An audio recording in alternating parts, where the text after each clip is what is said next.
educate your children about narcissistic abuse. It is reckless to not educate children about narcissistic abuse if they have a narcissistic parent. If we do not educate them, they are likely to collect narcissistic traits, which makes a toxic person. They will be narcissistically abused by that parent, or worse, have narcissistic personality disorder themselves. In support groups there is a lot of humor regarding this subject. Parents gaslight themselves into believing that never speaking of the narcissistic parent badly is good, ensuring the child loves both parents, and knows that they are loved. If we were born to a narcissistic parent, we often let the narcissistic grandparent that abused us as children babysit our children. We do all of this out of social obligation, and undermine our own knowledge. How can a toxic person be suitable for our children? Narcissistic parents and grandparents use children for easy narcissistic supply, and to turn them against you and their enemies. So many adult children of a narcissistic parent are sharing their children with a grandparent who has no good intention for them or their child.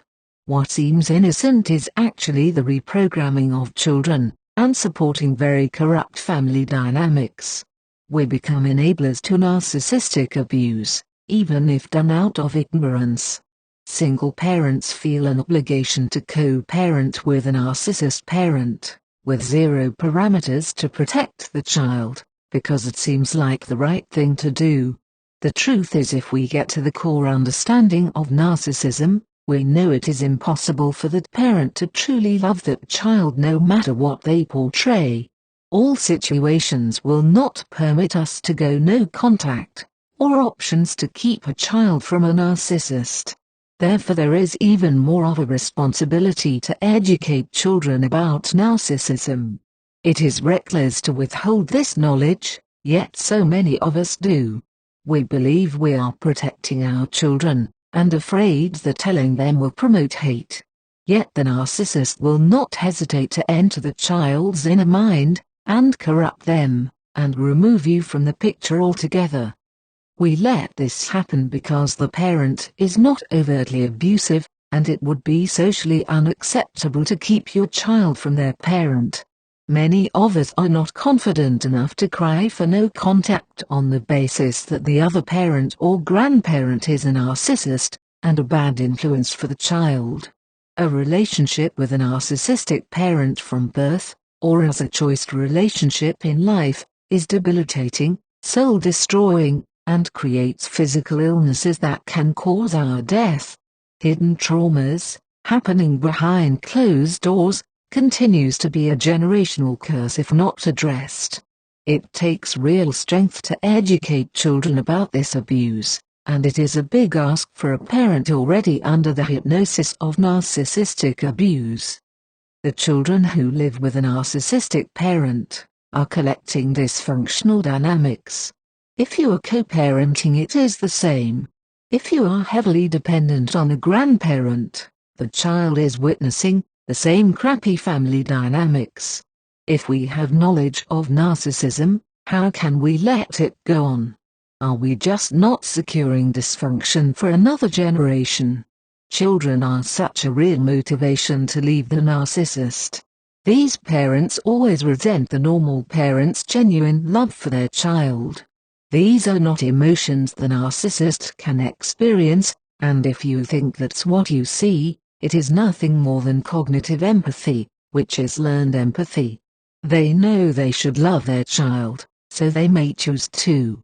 Their love for children has different motivations. The child represents them, and they will either be an engulfing or neglectful narcissistic parent. The child, and especially the teenager, needs to know what they are working with. Narcissistic parents set siblings against each other, choose one to be a golden child, and choose the other as a scapegoat. Children are made to keep secrets, and discipline is phased out from the narcissists, to win favor with their children, or grandchildren. My 2 teenage sons are as familiar with the narcissistic personality disorder vocabulary as I am. Gaslighting, grey rock, narcissistic injury and rage, and all the wealth of terms available to describe this secret abuse. The truth is, if you don't educate them about this abuse before they are teenagers, you almost guarantee losing them to the narcissist later in life. The narcissist will step in during the crucial years, when discipline will define the adult, and ruin them. They will make you look completely crazy, as you scream they are lying, gaslighting, or manipulating. The narcissist parent and grandparent is always seeking ways to tarnish the bond you have with your children, and way too many narcissists achieve this, because a burnt-out parent does not have the mental strength to play the game after years of narcissistic abuse. How sad is it when you work so hard to escape the narcissist, and then they leave behind their clone, who grows up, and treats you the same way. In 2018 I went no contact with my narcissistic mother. I only knew she was extremely manipulative at the time. I had never heard of narcissism, but it was obvious my mother had mental illness. I informed their narcissistic father of my no contact with my mother, and said I would need him much more now, as I work full-time. For 6 months he was available whenever I needed. The verbal abuse had stopped, and I believe I had made the right situation for my children. The children complained they hated spending time with Daddy, but I did not care. I was a super mum, ensuring they had relationships with all family members, including their father's narcissistic parents, and very narcissistic auntie. At the end of 2019, their father, it seemed out of nowhere, became very abusive towards me. I recognized his language as my mother's, and it turned out they were colluding together. One day at football with my sons he called, and demanded I kill myself, so he could keep the children. My mum was also calling my children at the same time, sympathizing with their father. That day, I am sure I was on the verge of a breakdown, when my youngest son at 9 years old screamed, "Mummy, why can't you protect us from him?" I blocked him, and I have been no contact since. That day it dawned on me the harm I was causing my children, as I had very recently learned about narcissistic abuse at the time. I booked a visit to see family services, and told them about the cluster of narcissistic families my children and I come from. Their knowledge of narcissism was very limited, but I was advised to explain manipulation to my children. This advice thankfully changed the game. My children were extremely trauma-bonded to my mother, who treats me like a scapegoat, and my children as golden children, and as if they were born from her. The dynamics with my mother were very extreme. When I planned the Christmas with my children for the first time in 5 years, as they usually spend it with their father's family, my mum tarnished the day by kidnapping my children on Christmas morning, and bringing them to another family home. She left my sons at my doorstep at 2 a.m., after I spent a whole Christmas day crying. It is only through knowledge and understanding they can see through my mother and grey rock her every time she turns up at their school, to curse that I'm an evil woman.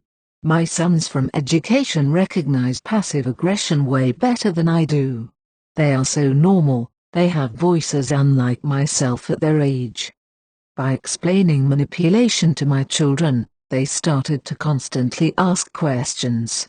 Firstly, it was very general and basic when they were 9 to 11 years old. "Mummy, do you think Miss said if we win, we'll get to eat the sweet, to manipulate us?" This led on to, "Does Auntie say you don't care about us much, or prefer your work over us, to manipulate us?" This sort of thing went on for at least 2 years. I also got them into counseling, and encouraged them to be brutally honest during their sessions. Over time I learned of the excessive narcissistic abuse they have been experiencing, and too young to comprehend. They were pitched against each other, made to fight, favoritism, made to watch violent programs, keep secrets when their father brought other women to my home. The list goes on. They had to grow into their understanding. For example, Mummy, when Daddy locked us out the room with that woman, do you think they was having sex? They did not wonder about this until they learned of sex. At the start of all this education, the children were able to see for themselves, but with my mother they were trauma bonded. She worked hard to ensure this. They went to her for all personal things, and saw me as more like a sibling. My mother made sure they were insecure about me as their mother. It was 3 years later they told me, after going no contact with my mother, that she made secret arrangements with them, made them turn off their current locations on their phone, and constantly told them what a terrible mother I was. For this reason, when I first told them about narcissism, they were rebellious, and thought I was crazy for months. But as they have matured, it has been easy for them to see the truth. They have watched my development, investment in therapy, extreme CPTSD, and as sons they naturally care for their mother. Most recently my mother turned up at my son's school. My mum is a covert narcissist with a great public image. She burst into tears, and my son got angry at how manipulative that was. She screamed about me being a disgusting person, so he grey-rocked her, and she sped off in her car furious. This was a massive victory for me, and definitely a massive shocker for her, as her work on my children was outstanding narcissistic manipulation. There have been unpleasant consequences. My sons had very little respect for authority. They saw me as a wimp, who could not protect them, and often say they cannot believe how different I am now. However, at secondary school they were constantly running into problems. I have great support from their school, and told their counselors, all adults in their life are extremely manipulative and toxic people. We work together to improve my children's respect for adults, and we have come a long way. Our household speaks of narcissism daily, in some way, shape or form. Although this is not how I would choose to bring up my children, I do believe educating children about narcissism is fundamental, if this is their situation. Without this education, how would my sons explain their father's neglect, favoritism, and ill treatments? They would have to live with it like I did with my narcissistic mother, and make sense of it later in life as troubled adults. This is not necessary when we already have the knowledge to keep our children safe. It is of course far easier to start this education when they are young, and in their primary years. If this information is disclosed much later, they may never comprehend it, and be subjected to being used as a tool by the narcissist. You have to be prepared to not be believed by children at first, and to let the actions of the narcissist be your proof. You have to prepare for the secrets the narcissist will tell the children, possible secret relationships formed, and how confusing this will be for them. I strongly recommend counseling for children with a narcissistic parent, and most schools have this available for free. It is a very patient process delivering this truth to children, and should not be a hateful or spiteful process done towards the narcissist you are protecting them from. There is no need to bad talk the other parent. The aim is for the child to understand narcissism the way we do, for their own protection. When the children are of age, do not withhold information about abuse from the other parent, whether it be physical, emotional, or verbal. This should be disclosed. Do not keep the children in the dark about a grandparent. It will not benefit them. My son said what really helped them was me talking about my childhood. They said it was very easy to imagine stories I tell from when I was their age.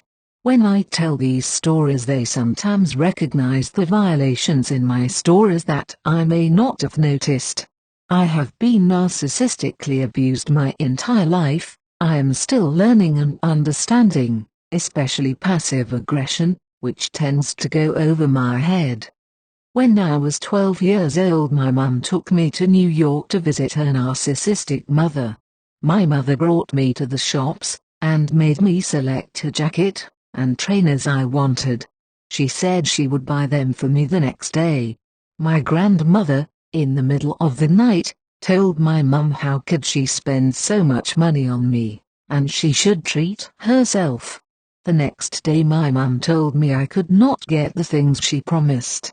I was not upset, because by then I was used to this sort of thing. I was made to feel guilty for wanting it, and had to sit and watch her get her hair done at the hairdresser's, as her mother told her to treat herself. When I told this story to my children, my eldest son said, "Grandma loved you, then devalued you, Mummy. Not even I saw it this way." Take it upon yourself to change your family story, and educate the children about narcissistic abuse.